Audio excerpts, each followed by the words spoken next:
Dr. Mikel Maria Delgado back with more tips and tricks for our cats. Yep.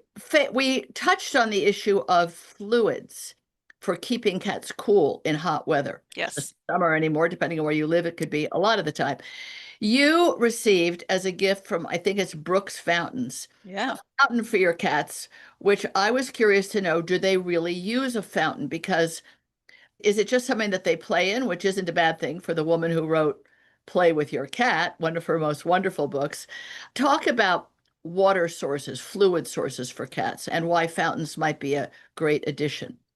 Yeah. So my cats love their Brooks fountain. They love all of their fountains. So we now have three fountains for them. I have three cats, and then we have a gravity water thing for our catio.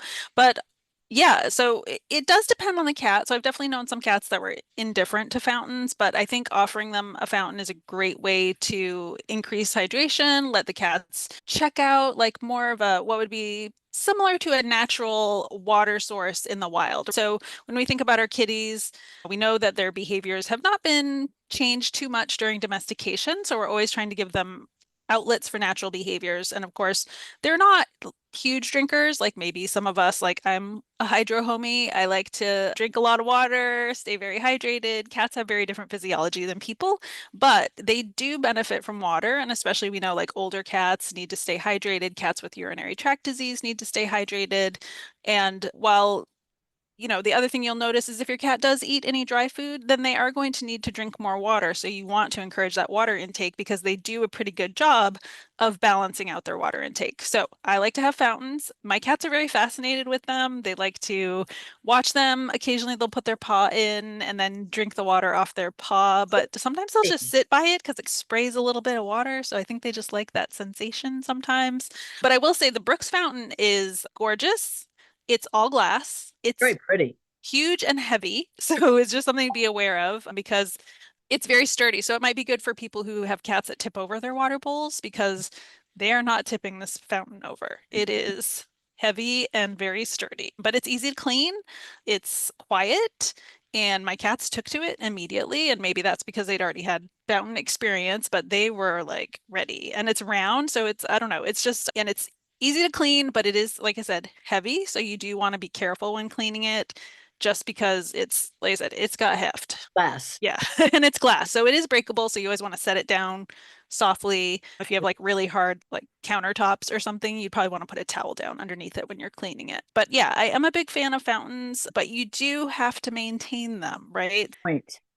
People are not great at, say, washing their food dishes or their cats' food dishes, right? Washing their cats' water sources. And fountains do require extra work because they have a pump, right? So the water circulates through the pump. It's like a fish tank pump, but it can get gross inside. So you really have to take the whole thing apart. You'll notice when you're cleaning a fountain that it feels slimy, and that's the biofilm that forms from your cat's saliva, Wow. food bits, hair gets stuck in there. So there's filters that you have to change. And so it's a little bit of it takes maybe 5 to 10 minutes to clean a fountain. And I would recommend cleaning it weekly.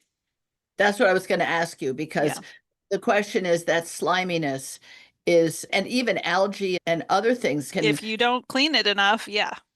and that can happen even in a freestanding open bowl with my dog. Yes. The slime is there. So, Yes. just have a brush handy. But obviously, with this, that once a week, does it go in the dishwasher, the glass It one? can go in the top dishwasher, so most of it, you can't put the pump in there. The other thing I really like about this fountain is it does come with a little cleaning brush to get into those little spots. So, Like our drink bottles that have the yes. special brushes to, and by the way, human water bottles are Yeah. so foul. Yeah. People, if you open the top of your water bottle and turn it over in black, yeah, you've been Oh drinking. boy. It's so gross. So we out of sight, out of mind. Not True. really. Yeah. So Yeah. is the movement in a fountain what encourages the cat, you think, to drink more, or is it mostly that engagement with it that's so important for them mentally? Yeah, it's a great question. We really don't know. So certainly the water flow might make the water like taste fresher because it's not still, it's not like just sitting with like a layer of cat fur on the top. Like sometimes if when I have a bowl, you'll just see, oh yeah, there's some cat hair on the top just sitting there that they've got to work through. So that's, even if you wash the bowls, and you should again, if you give your cat a still water bowl, you should dump it, clean it Every day. every day. So it should not sit around. These surfaces get very laden with bacteria quickly, and they're not pleasant to your cat. So you could potentially make them sick, but also you're not encouraging that water drinking because the source of water is gross. Yeah, and we want to encourage them. I'm glad you made the mention of if you're feeding your cat dry food.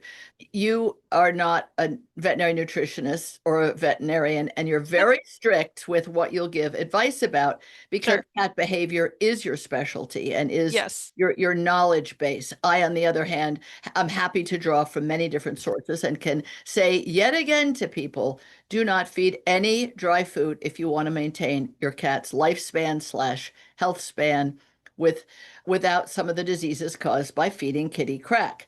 But if you are, and even if you I aren't, feed dry. I've always fed dry. I feed both. I know So I'm I better use than it. feeding Yes. only dry. Yes. I know you do, and that makes you part of the 98%. Exactly. We know. So I always give advice based on what most cats are doing. It's like talking about purebred cats, right? Most cats are not purebred. Most Right. owners feed some dry. Now we know a lot of owners feed both, but we always want to make sure we're providing advice that is going to help those people, right? The You do normal need to cat. know if Yeah. you feed any dry, your cat is going to drink more water. And the other thing is like making sure you're watching how much water is in the fountain, right? Because my cats, I have to refill it. So I top it off in between cleanings every other day at least because they drink a lot of water.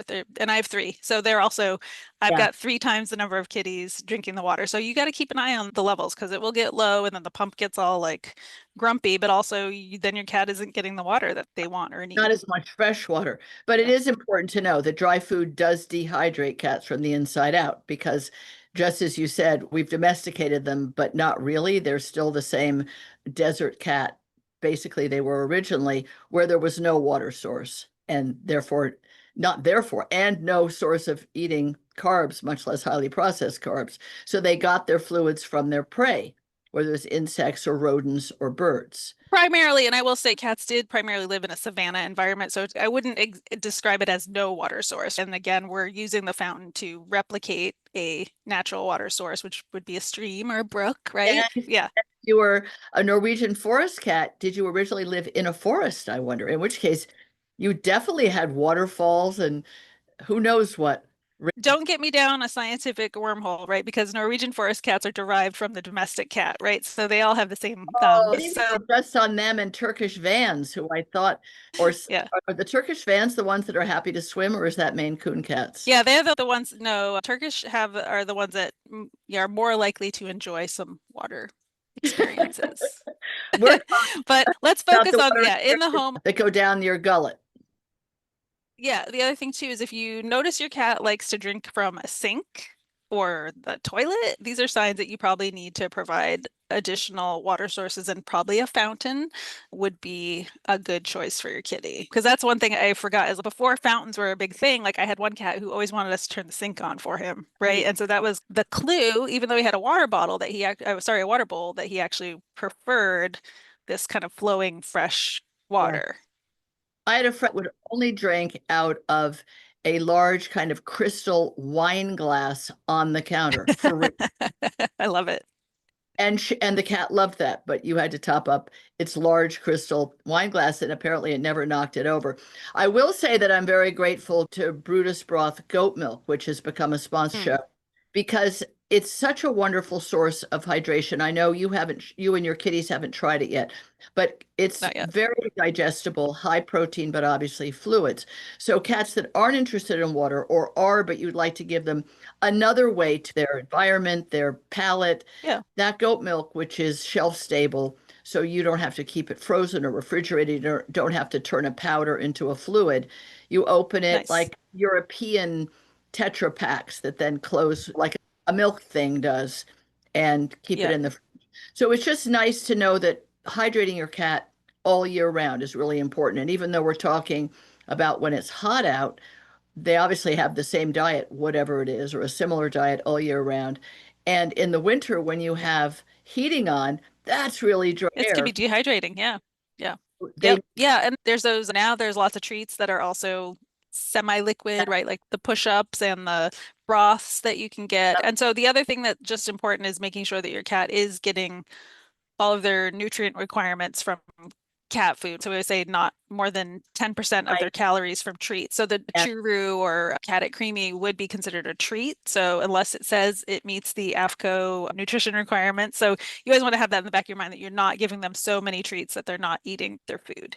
great Yeah. point. It's just Yeah. like don't eat dessert first, okay? Sometimes, once in a while, it's not going to hurt you. As long as it's a small dessert. Yeah. Thank you so much. And I'll find out if anybody wants to try one of these Brooks fountains, just write to me, Tracie at TracieHotchnerPets.com. And I'll find out if they'll give Cat Chat listeners a Yeah. and Yeah. It's a great fountain. it's a great fountain and it's not cheap, but then again, it's high quality and pretty. So It's thank you, beautiful. Michael, for making it available to your little pride. It's a pride, right? It's a clouder. Clouder. It's a pride of lions. Yeah. Okay. I thought it was a clouder of kittens, but apparently full-size cats are also a I clouder. think it's a Kindle of kittens. I'd have to go back and check. Okay, that makes sense. Thank you, as always, for advice and enthusiasm on behalf of our cats. Thanks, Tracie. Bye.